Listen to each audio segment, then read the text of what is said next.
ಸುಧಾಕರ್ ಅವರು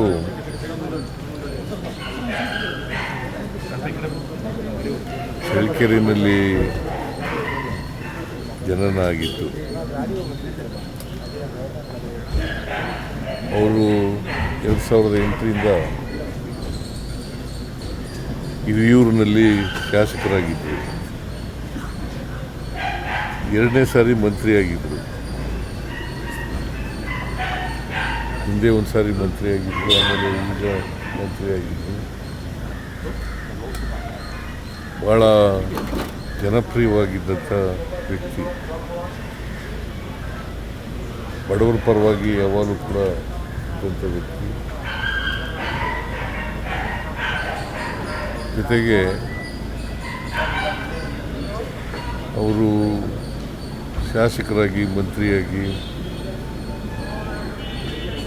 ಈಗಲೂ ಕೂಡ ಮಂತ್ರಿಯಾಗಿದ್ದರು. ಪ್ಲ್ಯಾನಿಂಗು ಮತ್ತು ಸಮಾಜ ಕಲ್ಯಾಣ ಹಿಂದೆ ಸಮಾಜ ಕಲ್ಯಾಣ ಸಚಿವರಾಗಿದ್ದರು. ಹಿಂದೆ ಸಮಾಜ ಕಲ್ಯಾಣ ಸಚಿವರಾಗಿದ್ದರು. ಪ್ಲಾನಿಂಗ್ ಬಂದಿಖಾನೆ ಮಂತ್ರಿಯಾಗಿದ್ದರು. ಅವರು ಜೊತೆಗೆ ಸಹಕಾರಿ ಕ್ಷೇತ್ರದಲ್ಲೂ ಕೂಡ ಅಪಾರವಾದಂಥ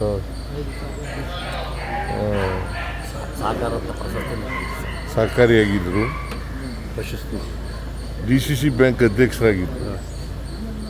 ಎಫೆಕ್ಸ್ ಬ್ಯಾಂಕ್ ಡೈರೆಕ್ಟರ್ ಆಗಿದ್ದರು.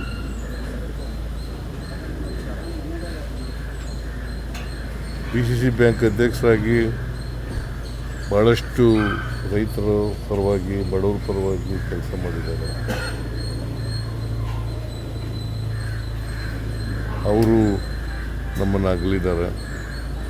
ಪತ್ನಿ, ಮಗ ಮತ್ತು ಮಗಳು ಅವರನ್ನು ಬಿಟ್ಟು ಅಗಲಿದ್ದಾರೆ. ಮತ್ತು ಅಪಾರವಾದಂಥ ಬಂಧು ಬಳಗವನ್ನು ಇಟ್ಟಿದ್ದಾರೆ. ಅವರ ಆತ್ಮಕ್ಕೆ ಚಿರಶಾಂತಿ ದೊರಕಲಿ ಅಂತೇಳಿ ಪ್ರಾರ್ಥನೆ ಮಾಡ್ತೀನಿ. ಅವರ ಕುಟುಂಬ ವರ್ಗದವರಿಗೆ ಅವರ ಸಾವಿನ ದುಃಖವನ್ನು ಭರಿಸ್ತಕ್ಕಂಥ ಶಕ್ತಿ ಕೊಡಲಿ ಅಂತೇಳಿ ಪ್ರಾರ್ಥನೆಯನ್ನು ಮಾಡ್ತೇನೆ. ನಾಳೆ ಕ್ರಿಮೇಷನ್ ನಡೀತದೆ. ನಾನು ಕೂಡ ಹೋಗ್ತಾ ಇದ್ದೇನೆ. ಚಳ್ಳಕೆರೆಯಲ್ಲಿ ಕ್ರಿಮೇಷನ್ನು. ಇವತ್ತು ಹಿರಿಯೂರು ಅವರ ಮತಕ್ಷೇತ್ರ ಹಿರಿಯೂರಿನಲ್ಲಿ ಅವ್ರ ಬಾಡಿಯನ್ನು ಇಟ್ಟಿರ್ತಾರೆ. ಆಮೇಲೆ ಸಾಯಂಕಾಲ ಚಳ್ಳಕೆರೆ ತಗೊಂಡು ಹೋಗ್ತಾರೆ.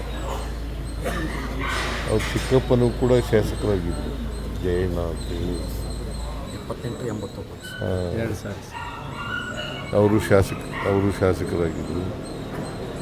ಇವರು ರಾಜಕೀಯ ಕ್ಷೇತ್ರದಲ್ಲಿ ಅಪಾರವಾದಂಥ ಜನಪ್ರಿಯತೆಯನ್ನು ಗಳಿಸ್ಕೊಂಡು ಅವರು ಹುಟ್ಟಿದ ಆದರೂ ಕೂಡ ಚಳ್ಳಕೆರೆ ಆದರೂ ಕೂಡ ಹಿರಿಯೂರಿನಲ್ಲಿ ಗೆಲ್ತಾಯಿದ್ರು. ಯಾಕೆಂತಂದರೆ ಚಳ್ಳಕೆರೆ ರಿಸರ್ವ್ ಆಗಿರೋದ್ರಿಂದ, ST ರಿಸರ್ವ್ ಆಗಿರೋದ್ರಿಂದ ಇಲ್ಲಿ ಗೆಲ್ತಾಯಿದ್ರು. ಅಪಾರ ಅಭಿಮಾನಿಗಳನ್ನು, ಬಂಧು ಬಳಗವನ್ನು ಅವರು ಬಿಟ್ಟೋಗಿದ್ದಾರೆ. ರಾಜಕೀಯ ವ್ಯಕ್ತಿಗಳನ್ನು ಬಿಟ್ಟೋಗಿದ್ದಾರೆ ಅಂತ ಗೊತ್ತಾಯಿತು. ಅವರ ಅಗಲಿಕೆ ರಾಜಕೀಯ ಕ್ಷೇತ್ರದಲ್ಲಿ ಭಾಳ ದೊಡ್ಡ ನಷ್ಟವನ್ನು ಉಂಟು ಮಾಡಿದೆ.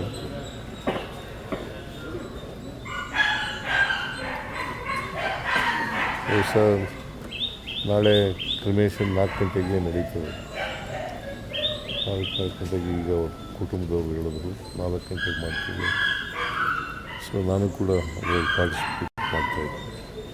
ನಮ್ಮ ಸಚಿವರು ಸರ್, ನಾವು ಮೀಟಿಂಗು ಮುಂದೆ ಹಾಕ್ಬಿಟ್ಟಿದ್ದೀವಿ. ಮೀಟಿಂಗ್ ಇತ್ತು ಸರ್ ನಾಡಿದ್ದು. ಎಲ್ಲ ಸಚಿವರಿಗೆ ಮಾತಾಡಿ ಒಳಗೆ ಮುಂದೆ ಹಾಕಿದ್ದೀವಿ ಸರ್. ಯಾಕಂದರೆ ನಮ್ಮ ಮಿನಿಸ್ಟ್ರು ಅವರೇ. ಆಮೇಲೆ ಚಳ್ಳಕೆರೆ, ಚಿತ್ರದುರ್ಗ ಜಿಲ್ಲೆಯಲ್ಲಿ ಇವತ್ತು ರಜಾ ಇರ್ತದೆ. ಆಮೇಲೆ 3 ದಿನ ಆಚರಣೆ. ಇವತ್ತು, ನಾಳೆ, ನಾಳಿದ್ದು ರಾಜ್ಯದಲ್ಲಿ ಶೋಕ ಆಚರಣೆ ಮಾಡ್ತಕ್ಕಂಥ ಕೆಲಸವನ್ನು ಮಾಡ್ತೀವಿ. ಚಿತ್ರದುರ್ಗ ಜಿಲ್ಲೆಯಲ್ಲಿ ಮಾತ್ರ ರಜಾ ಘೋಷಣೆ ಮಾಡ್ತೀವಿ ಇವತ್ತು.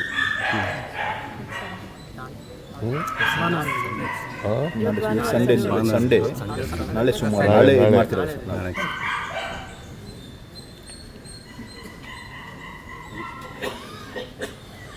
ಮತ್ತು ಎಲ್ಲ ಸರ್ಕಾರಿ ಗೌರವಗಳೊಡನೆ ಅವ್ರನ್ನ ಅಂತ್ಯಕ್ರಿಯೆ ನಡೀತದೆ.